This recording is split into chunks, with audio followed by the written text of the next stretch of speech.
Historie om en flod, der hedder Nilen. Den er vigtig for Egypten, ja, de lever jo af den. De lever af deres landbrug, der gror af Nilens vand. For rundt omkring i landet er der udelukkende sand.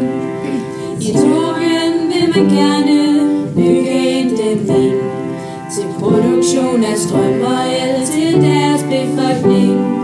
Den ene del af Nilen udspringer i deres land, så de vil have retten til at udnytte dens vand. Så hvad fanden får dem til at tro, de kan beholde alt det vand?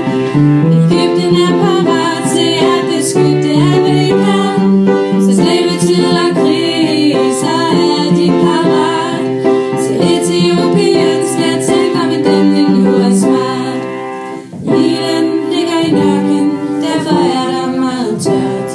Hvis Egypten ikke har Nilen, ja, så er løbet kørt.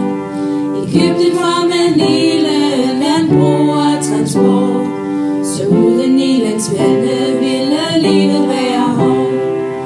Klimaet er subtropisk, derfor er der meget varmt. Temperaturen er så høj hernede for damp og væk.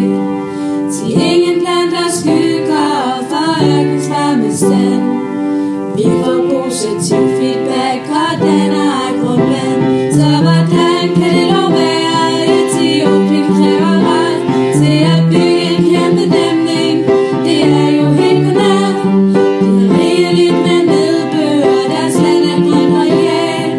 Men uden Nilen er Egyptens forsyning minimal. Hvem skal nu have lov til at bruge Nilens vand?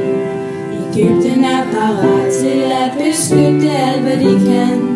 Så det betyder krig, så er de parat. Så Etiopien skal tænke om en dæmning nu er smart. Ja, hvem skal nu have lov til at bruge Nilens vand?